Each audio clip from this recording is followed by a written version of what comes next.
This is a place. This is the place?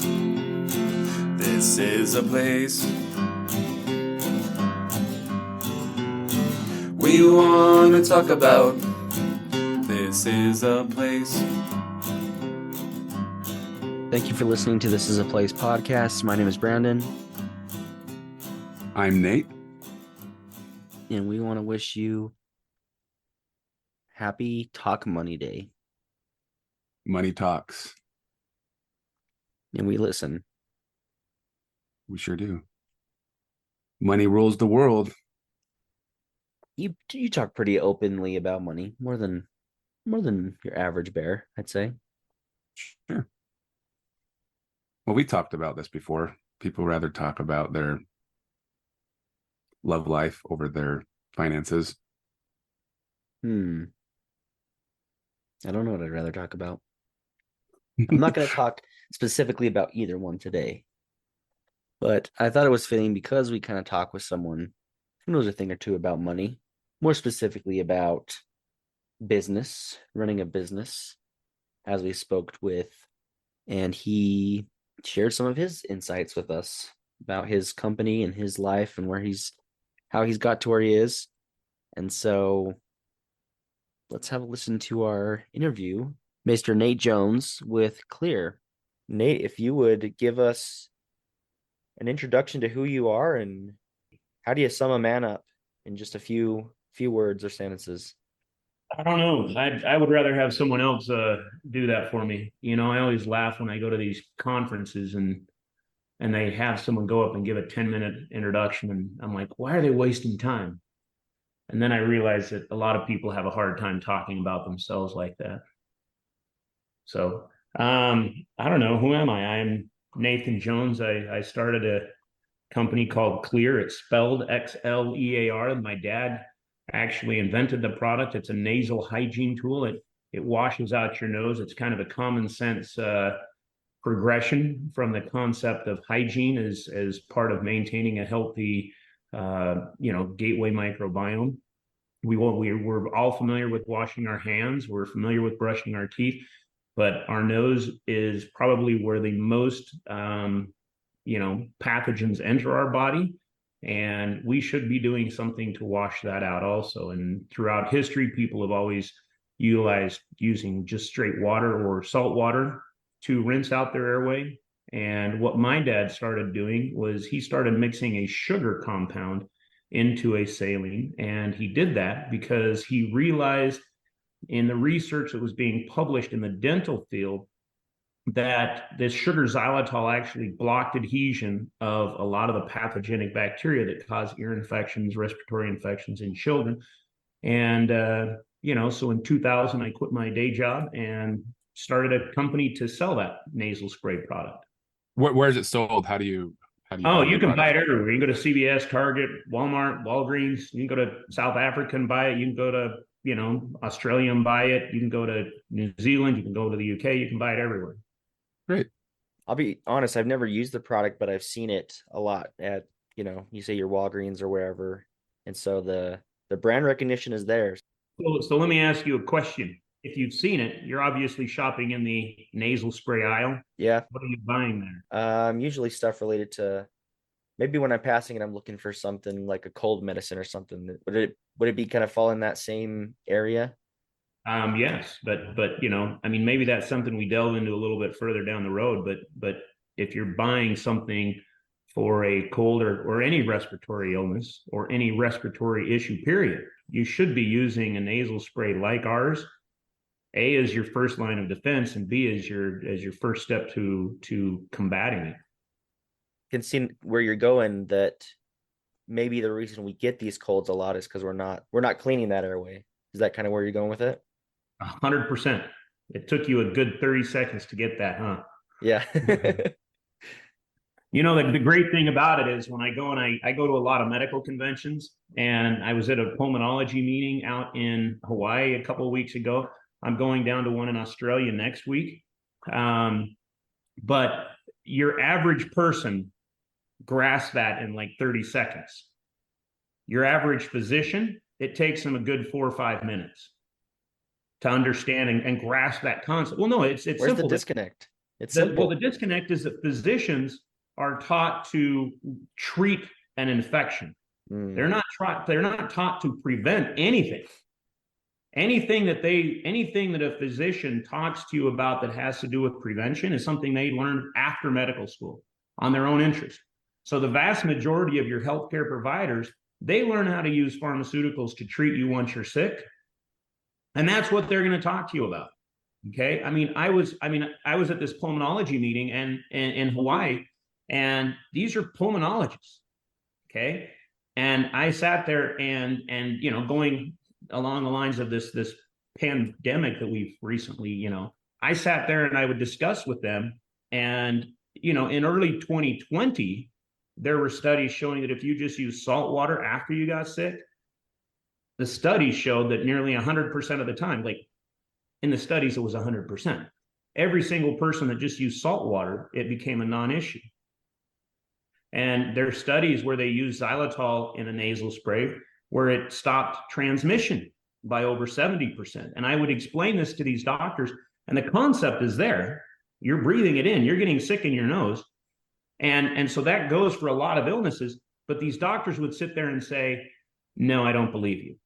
And I'm like, I'm not asking you to believe me. I'm asking you to believe the doctors that were doing the research at Vanderbilt Medical Center. I'm asking you to believe the doctors at the University of Georgia Medical College.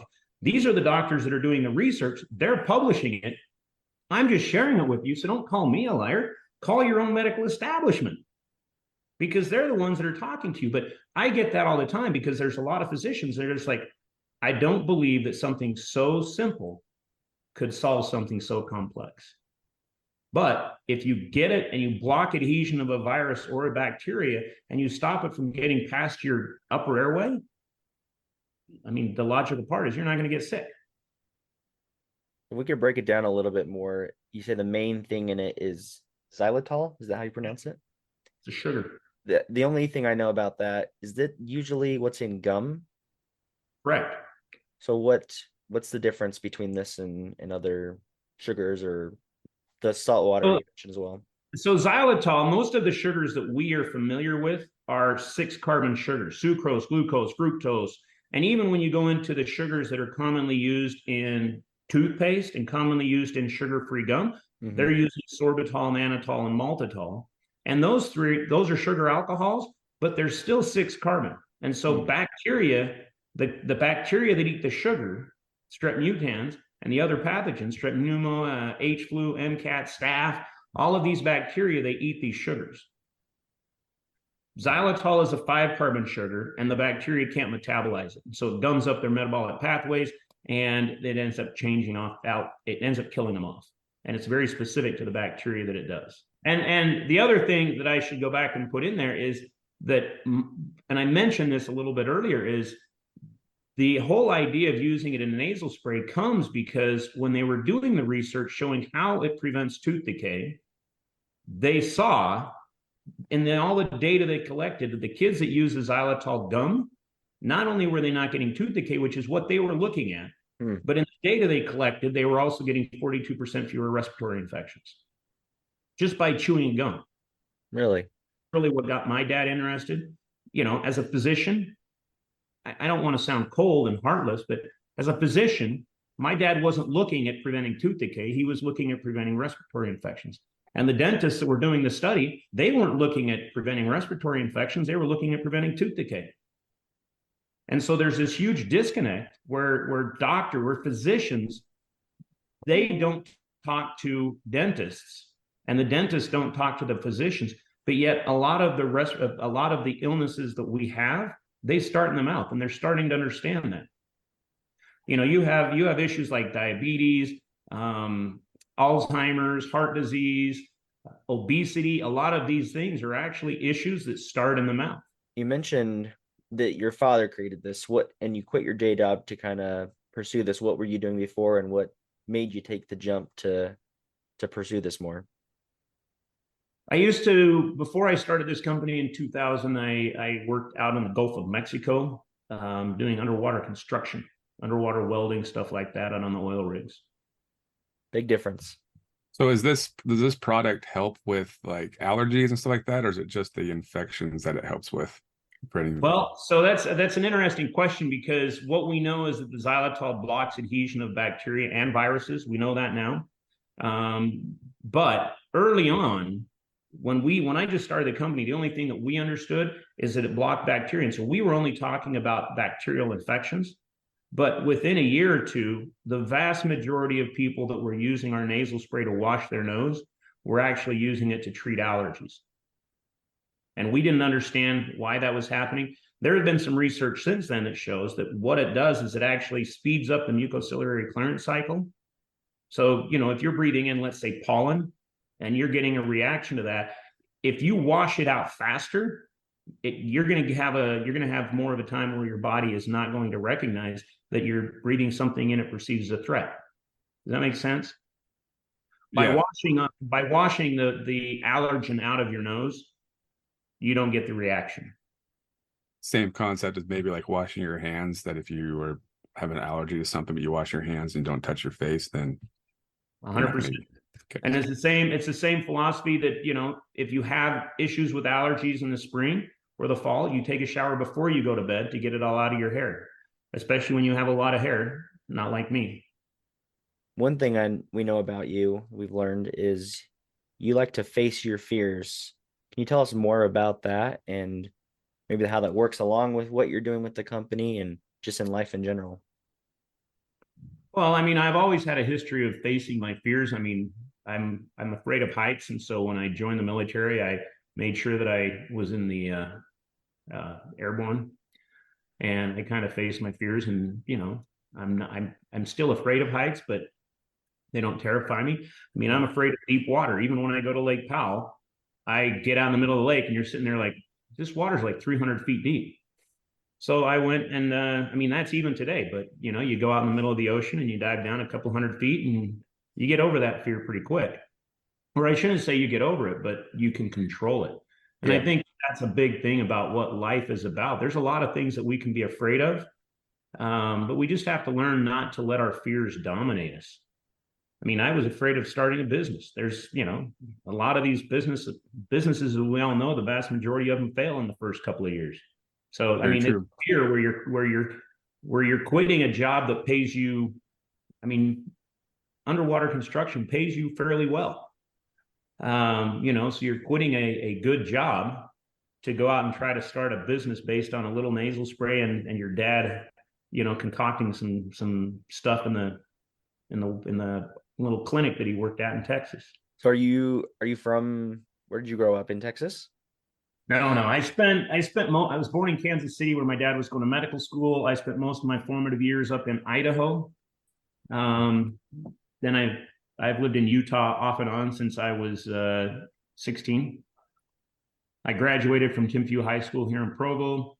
And then I went to college for a year. I joined the military. After that, I went on a mission and came home and went to some more college, tried to figure out what to do, decided I didn't want to be a doctor, and went into underwater welding.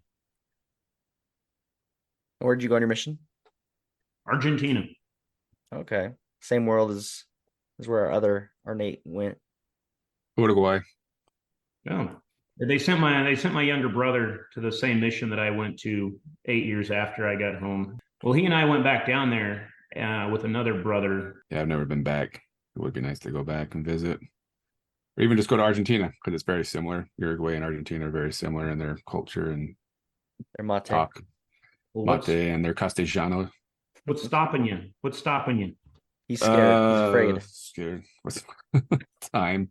I thought we just had this chat about facing your fears. That's not a fear. It's just, that's the reason, like Brandon and I do this podcast, is it like forces you to get out and do things here in Utah. There's so many places that I've been here my whole life, except for the 2 years, right? And so many places, locations, and things that you hear about all the time, but you just never visited. And so this has forced us to go out and see Utah, which has been nice. For example, we can look out our windows right now and see Kennecott Copper Mine. And I've yet to go there my whole life. So it's on our list of things to go visit. But yeah, it's just Better I've matter been of there. putting it down, right? Yeah. Doing it. I've been to Kennecott. My kids have not been there. You know, the one I want to take my kids to is the cave, Timpanogos Cave. Timpanogos. Yeah, I haven't done I that haven't Haven't either. been done there it since either. I was a kid, and I keep thinking I need to take my kids there. And every time I go up there, I just drive by it. Yeah. So it's like just doing it, right? Putting on the schedule and doing it. So accountability, whatever you want to call it, but Let's make a goal. The three of us are going next summer. to Timpanogos, Yep. Why do we Kennecott. have to put it off until the summer? Too Look, it's cold. getting cold, so Hey, when you're not in the cave, it's the same temperature you're in. that's But not true. when you're That's outside of true. the cave. Well, what So Utah's it's a good place for businesses. A lot of people start businesses here. Has what about being here in Utah with your business has been a positive and it's been a good place to run things. I don't know that I could comment a lot on that because a lot of the business stuff that we do, very little of it is actually done in Utah. Okay. We're based here, but you know, when you're selling something into, you know, nationwide, globally type of sales, very little of it is done here. I mean, I think that the government is very pro-business. You know, whenever we sell product, I shouldn't say whenever, but a lot of times when we sell product to international customers, they're like, well, we need these certificates, which they're certificates from the government. And in other countries where there's more control over stuff, they actually you have to have, I'm trying to remember, it's not a certificate of free sale, but they want something from the government saying that you're allowed to sell that product before they actually allow you to sell it into some other country, let's say Mexico or Colombia or one of these other things, or even I'm trying to think of you have to have it for New Zealand, but it's constantly every time you ship product out, you have to get something from the governor's office saying, yes, this company can sell a pallet of nasal spray to Timbuktu. I don't know, any place. And it's really bizarre, but you know, the state of Utah is very good at getting those for us and helping us out. And that's pretty much about it as far as we interact with the government. I mean, during COVID, we tried to interact, we tried to get our public health to talk about nasal hygiene. But they, you know, like everybody else, they were all vaccines and nothing else. Right. right. You have to look at it holistically. It's all, as great as vaccines and everything else with medicine is, you gotta look at the whole picture. And sometimes that gets missed, right? Ugh.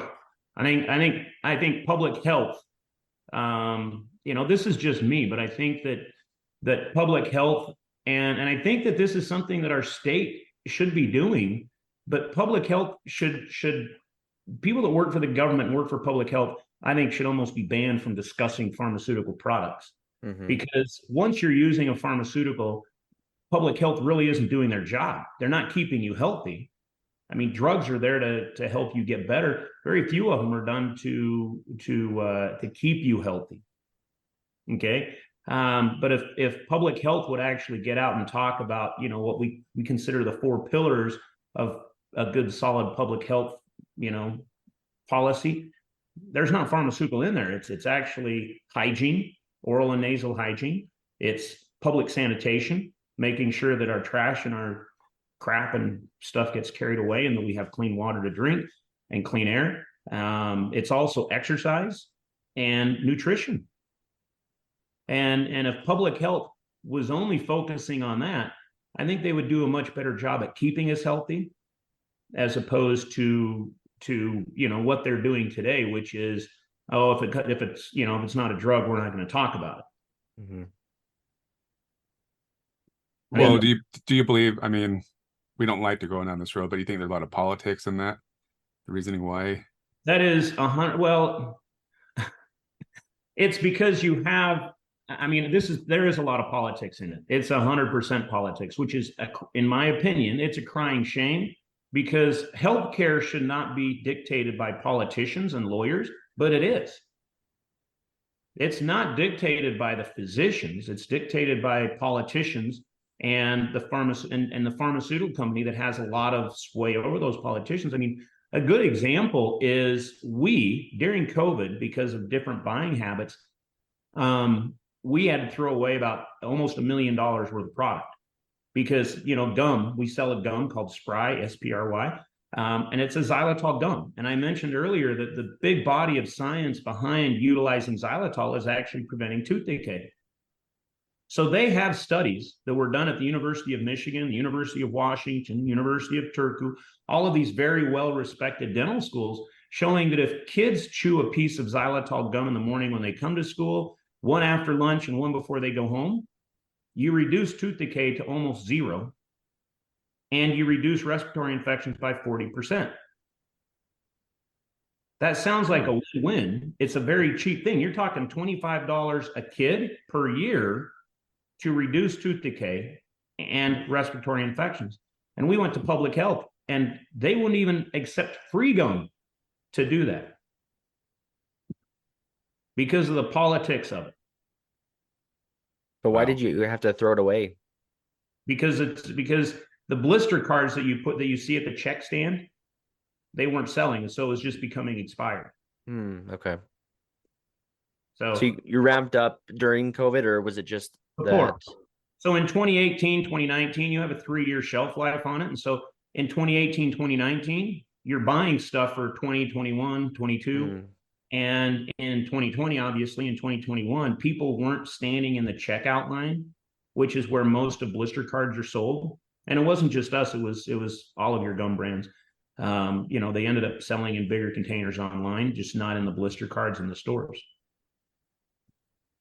Yeah, interesting. Yeah, that's a good point. Never thought about that. So, but yeah, I mean, it's absolutely absurd that I had a meeting with some of the people here in Utah in the public health department, and I said, we'll give you the gum. You give me 2 or 3 schools, we'll donate it. And if the kids don't have reduced tooth decay, reduced respiratory infections, no harm, no foul. There's no harm in it. Right. If it's not a drug, right? So you're not. If they do have reduced respiratory infections, you're going to be able to look and say, hey, this school reduced all of this by this much. And you're going to be able to say, is it worth $25 a kid to hand out this gum? And the lady that we had a Zoom call with, and it was me and a couple of doctors, but she actually said, no, we would rather save the money to pay dentists to treat tooth decay rather than prevent it. Wow. That's quite a statement. Sir. Yeah. That's what they always say, follow the money, right? Pretty much. And it's our money we're following right down a rabbit hole. Yep. Well, Nate, as I said, I've never tried the Xlear or the gum. You've got me pretty much convinced. I'm going to go out and buy some now.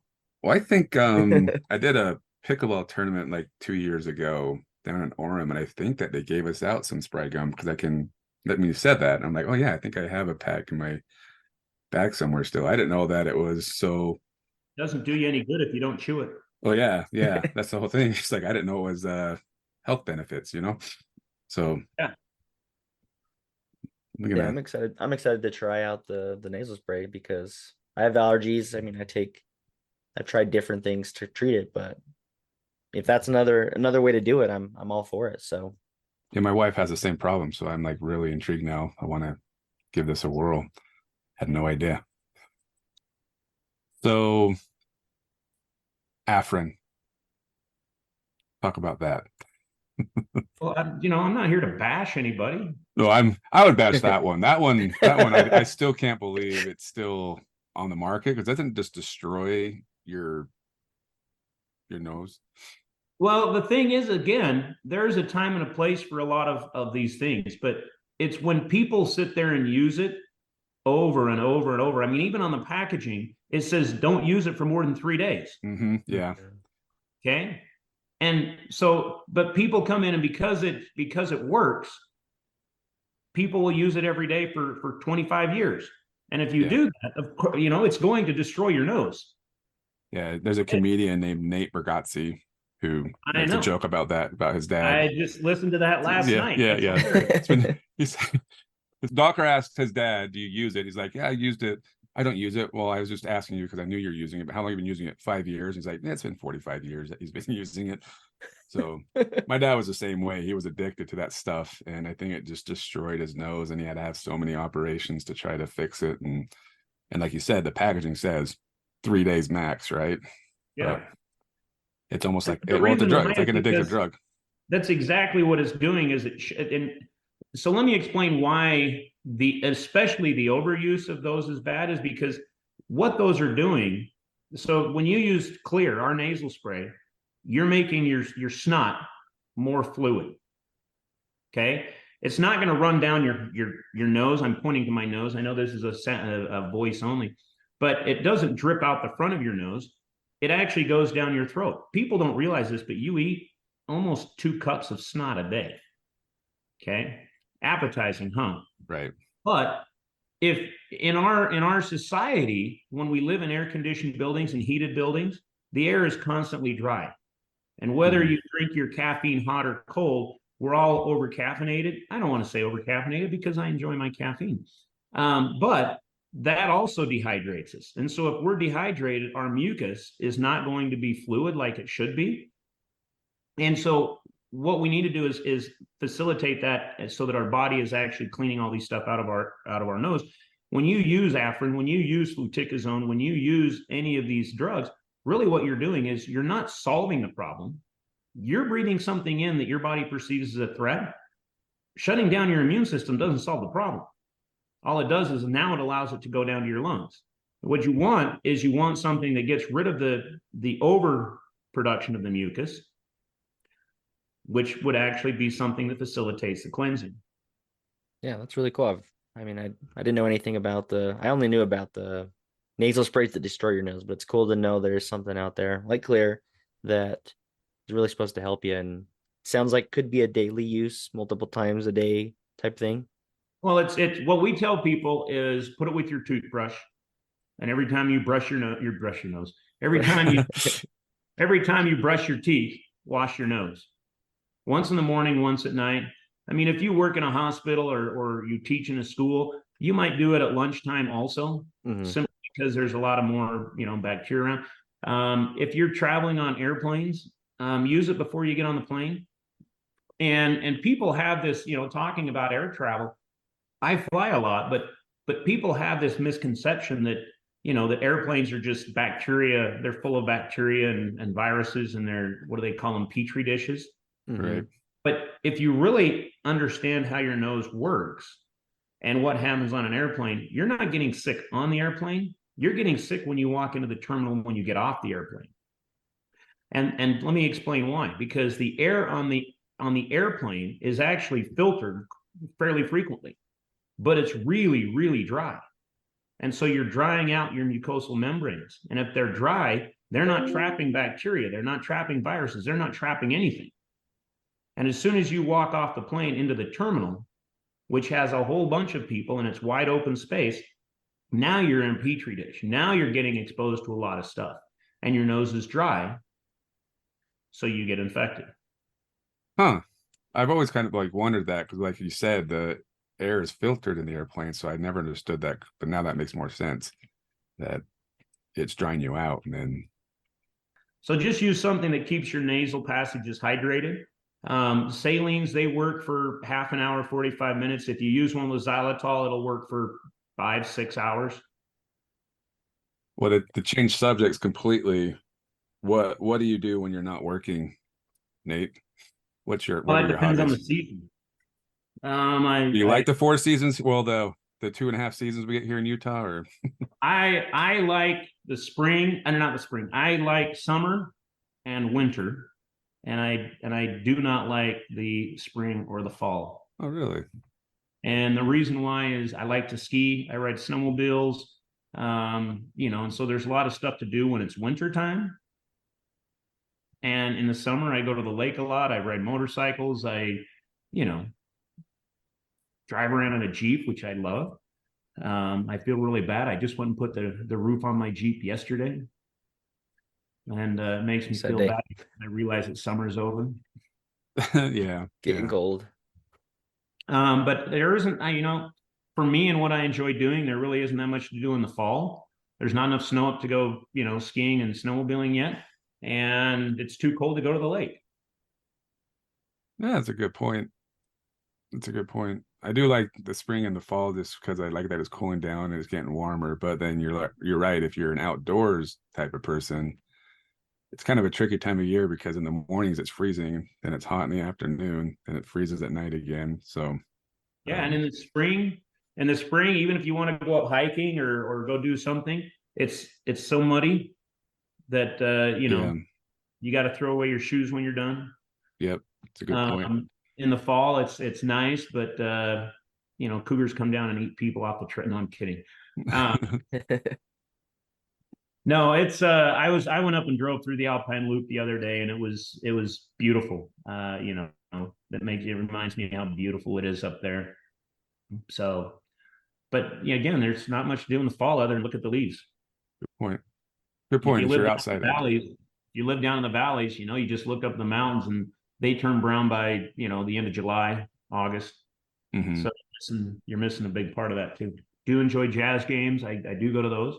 I go to a couple football games a year. I go to a lot of concerts out at USANA. Sound not too far away from us. I haven't been there though I think once COVID hit, just kind of stopped going to concerts. So Why? nobody wants to go with me, and nobody likes the bands I like, I Oh, stop. guess. I'll go with you, Nate. Brandon's he's that What guy. kind of what kind of music do you like? Me? Oh man, I'm all over the board, anywhere from Neil Diamond to Metallica. So Oh, I picked up. I actually went to go see what's it called, Guns N' Roses the other day. oh, did you go to that? I did, and I hate it. I hate it when big bands like that play the Delta Center Yeah.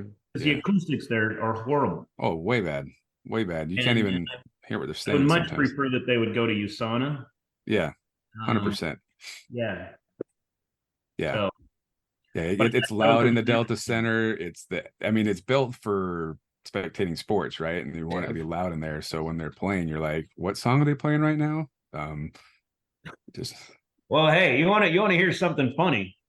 We all thought that they had an opening act, and so we all get there and we sit down and we're chit chatting, and the opening and they start playing, uh-huh. and they were 3 songs in before I said, it's not very often. I've never seen this where they have a tribute band open for them. I'm like, and then I said, and this guy looks a lot like Slash. I mean, and they even look like, that guy looks like Axl Rose. And then my buddy leans over and he goes, I think that's Guns N' Roses. I said, what happened to the opening act? And they're like, we don't know. That's Nobody funny. wanted to open for them. I'll have to So, cut that out. I think they listen to this podcast, so we don't want them to be offended. But Yeah, right. it was a good concert. I just think it should have been outside where the acoustics are better. Yeah. Yeah, my very first concert I ever went to was Metallica. There you go. first It was at concert. the Delta Wow. Center, and it was at the Delta Center. I want to say 91, and then like a week later, I went and saw Rush, Roll the Bones, and I'll tell you, I like Metallica, but Rush, I think that the skill set that Rush has, the musicians, I'm trying to think of how to say this nicely because Metallica was a great concert.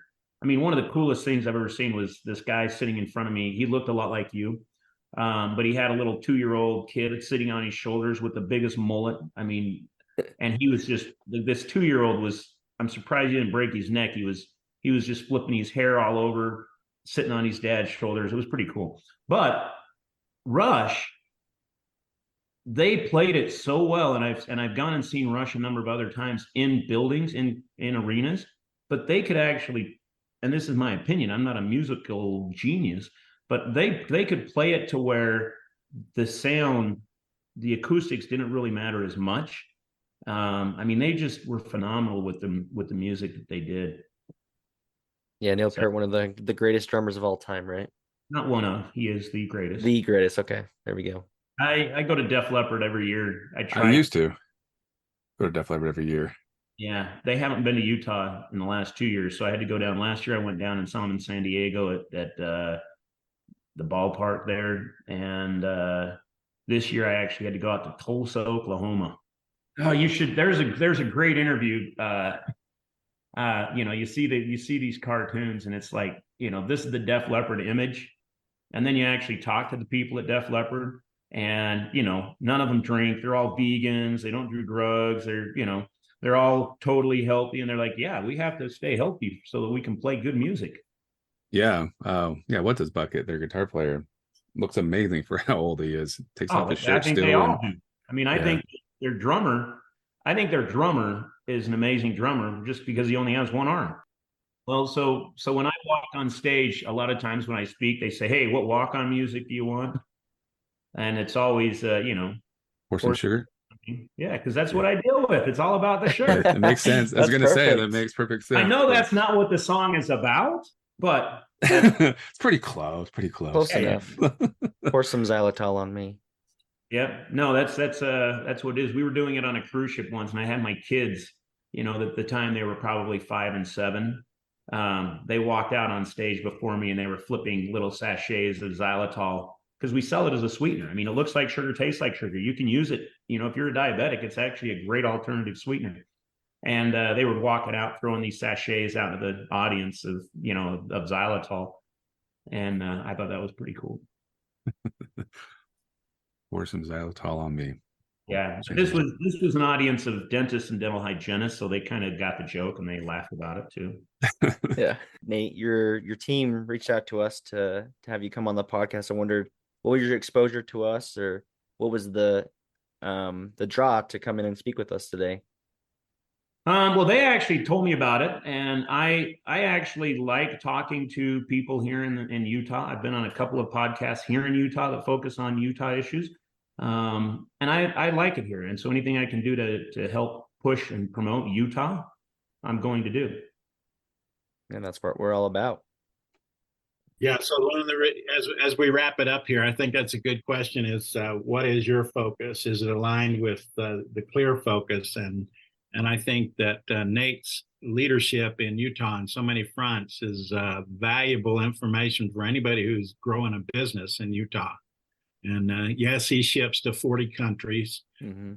He lives here for a reason. And he employs people from different countries. And the idea that their management system in their company allows them to bring together multiple languages on the manufacturing floor, including Afghan refugees. And by the way, I had to restrain myself in your discussion of music.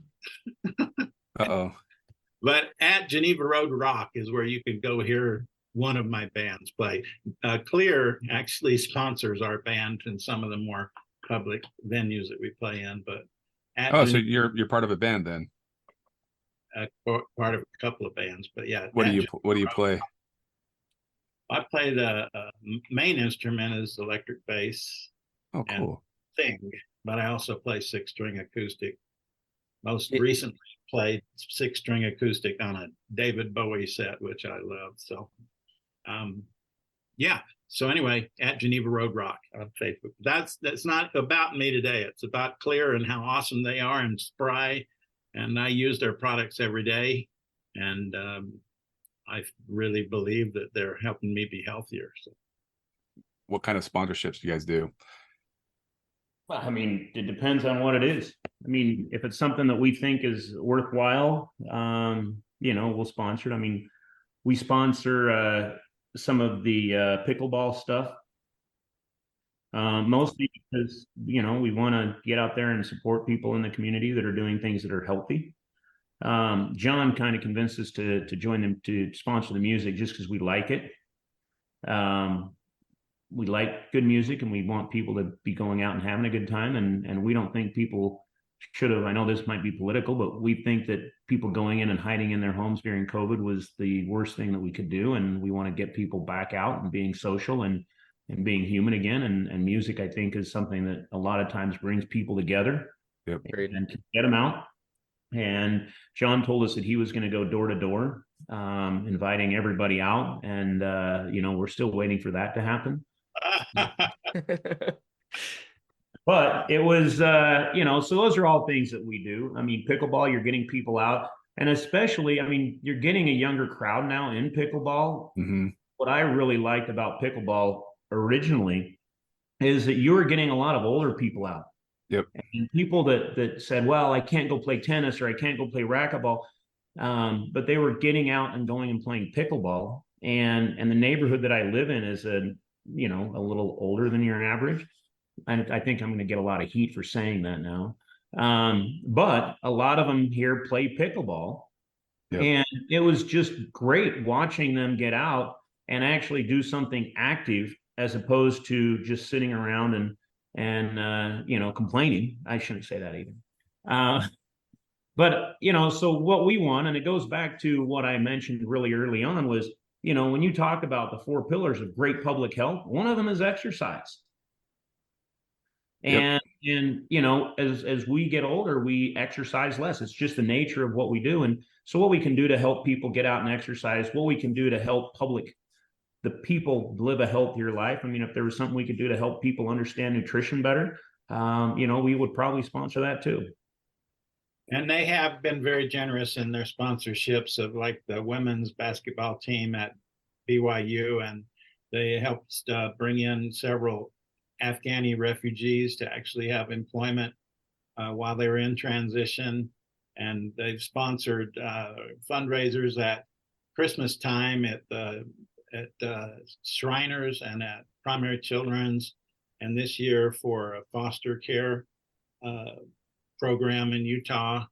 And so they've been very generous to give back to the community, which is very exciting for us. Yeah, because of COVID, going back to pickleball, that's how I'm really into pickleball. That's part of the reason I was a little bit late, because I was coming home from playing pickleball, play almost every morning. So that's probably why I have your gum in my bag, because you sponsored one of the tournaments, I believe, when we played. So it's good. Where was the tournament? Do you remember?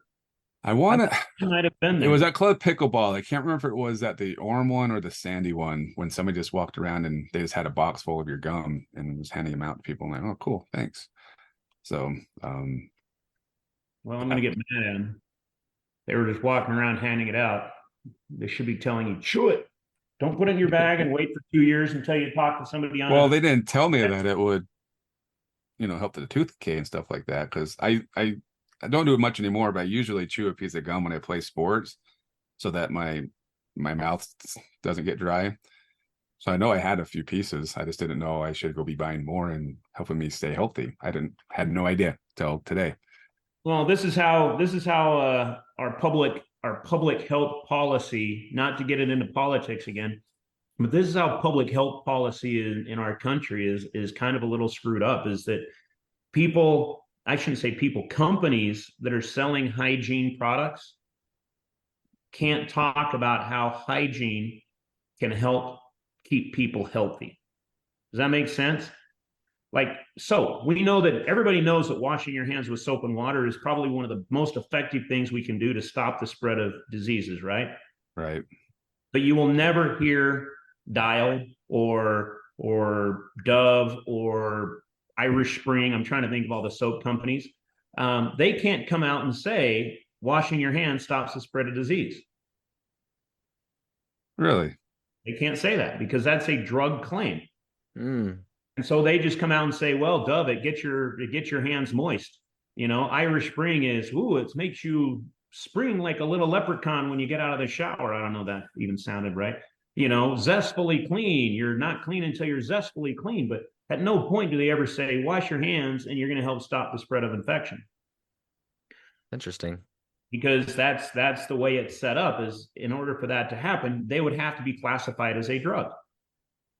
So when we in our marketing, this right here isn't marketing, when this is actually educational. When we go out and talk about our nasal spray, we can't in our advertising say washing your nose is going to prevent respiratory infections.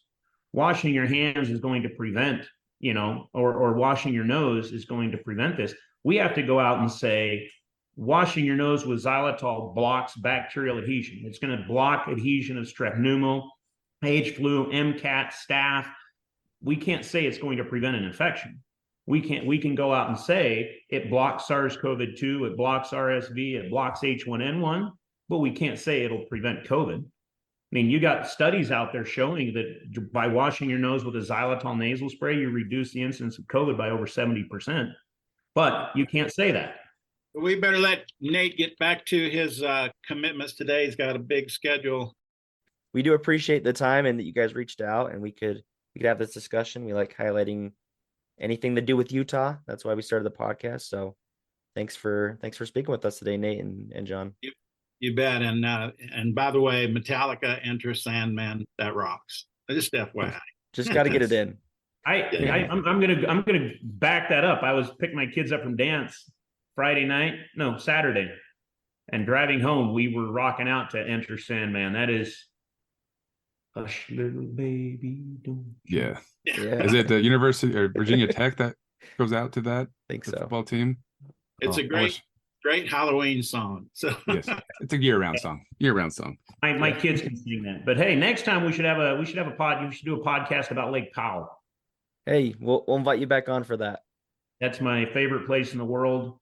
I go and make sure I go every year a couple of times. So nice. Haven't been there for a while either. It's a cool place. Okay. Yeah. Well, thanks, All right, guys. Appreciate you. So Nate, I'm curious. After talking with Nate, that was a weird sentence. Nate, after talking with Nate, I'm talking to myself. After our conversation with Mr. Jones, you mentioned you had some gum. Mm-hmm. Have you had a chance to try said gum yet? Yes. So I didn't know if we were going to pretend like we just got done talking to him, or we're going to be real and let people know that we're recording this a few days after interviewing Mr. Jones. So yes, I did find the gum. It was been in my bag for probably the whole 2 years since I got it. I had no idea what it was, and now I am super glad that I know what it is. So here's my experience, and full disclosure, Mr. Jones did not pay us any money to come on the podcast or give good reviews about his products, but so not yet, at least. Not yet. We're hoping to get some stuff in the mail any day now. Some products. So I found the gum, and I was kind of reading over the ingredients, and then I looked them up online, and then I saw that there's a product for dry mouth that has the xylitol, is how you say it, in it. And I'm like, oh my goodness, I remember I bought something like that like a while ago. I just haven't used it. So I went to my medicine cabinet and found the dry mouth stuff. And lo and behold, it does have the xylitol in it. So I'm like, great. So I chewed a piece of gum. And to give you a little backstory, I've always had like nasal problems. I can only usually breathe out of one nostril at a time at any given moment in my life. Like one nostril's really well, the other one's usually clogged up, and it goes back and forth. My dad's had plenty of surgeries over his lifetime, and he refused to let me have that surgery when I was a kid because he said it wasn't worth it. But he was also the one who was addicted to Afrin. So, and I try my best I maybe use Afrin a couple times a year when it gets really bad. Anywho, so back to my story. So I chew a piece of gum, I find the dry mouth stuff, and it's a spray that you spray in your mouth like 3 times. And I tried that. I'm like, oh, okay. And I go on to do some work stuff. I had to go to a property to walk through it. So probably about an hour after chewing the gum and taking the spray, I'm leaving the property and I'm driving away, and I'm like, oh my gosh, I can breathe out of both nostrils, and I didn't take Afrin. What? I was like, what's going on? And I'm like, oh my gosh, it has to be the gum and it has to be the spray. So I am going to invest in the nasal spray that he suggested and try doing that and see if that helps. So maybe I'll have an update in a month or two on how that's going. But so anywho, my wife also has similar problems to Brandon with what they call it, the asthma stuff, allergy-induced asthma or something like that. Something like that. So my wife, I told her about this product and that we need to get some. And then I said, hey, here's this mouth spray. So she sprayed it in her mouth or whatever. And then about an hour later, she's like, oh my gosh, that's like the first time I could fill up my whole lung with like a full breath of air in like 2 months because she's been having really bad attacks this last month or two. So we might be lifetime users of his products. So really excited that he came on to tell us this. I had no idea this was even a thing till he reached out to us and said, "Do you want to come on and talk about his products?" And then I know you bought the nasal spray. So how's that been going for you? It's been good. I actually have a cold right now, so it's a perfect time to continue the testing, see how it works. Again, we're not paid for these reviews, but hearing about it, we both were very intrigued, right? Right. First off, I bought this pretty quickly after we talked with him, and I started using it. And everybody in my family got sick, and I did not get sick. I thought I completely avoided it, and it's because of this.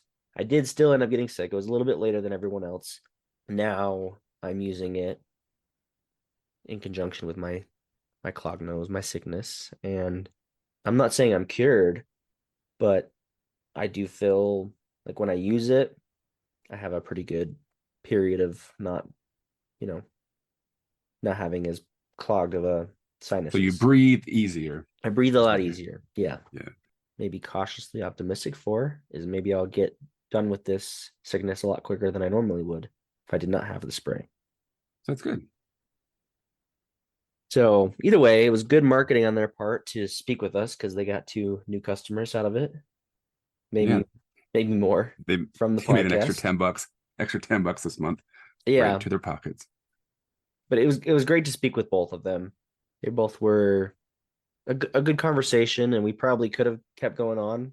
We initially said a half an hour. I think we went on for a full hour. We actually ended up talking, and it didn't have any signs of slowing. So shout out to Xlear for speaking with us on the podcast, and then we had a good time. And I'm excited to. I mean, we're coming into cold and flu season, so I'm excited to try the product and see if it can get me through the winter. I think we enjoy interviews. We like when it's just the one-on-one and we have a good conversation about things. But if you or someone you know wants to reach out and do an episode with us, it's got to be related to Utah in one way, shape, or form. That's the only rule of the podcast. We would be happy to speak with you. Yeah, it's fun hearing stories.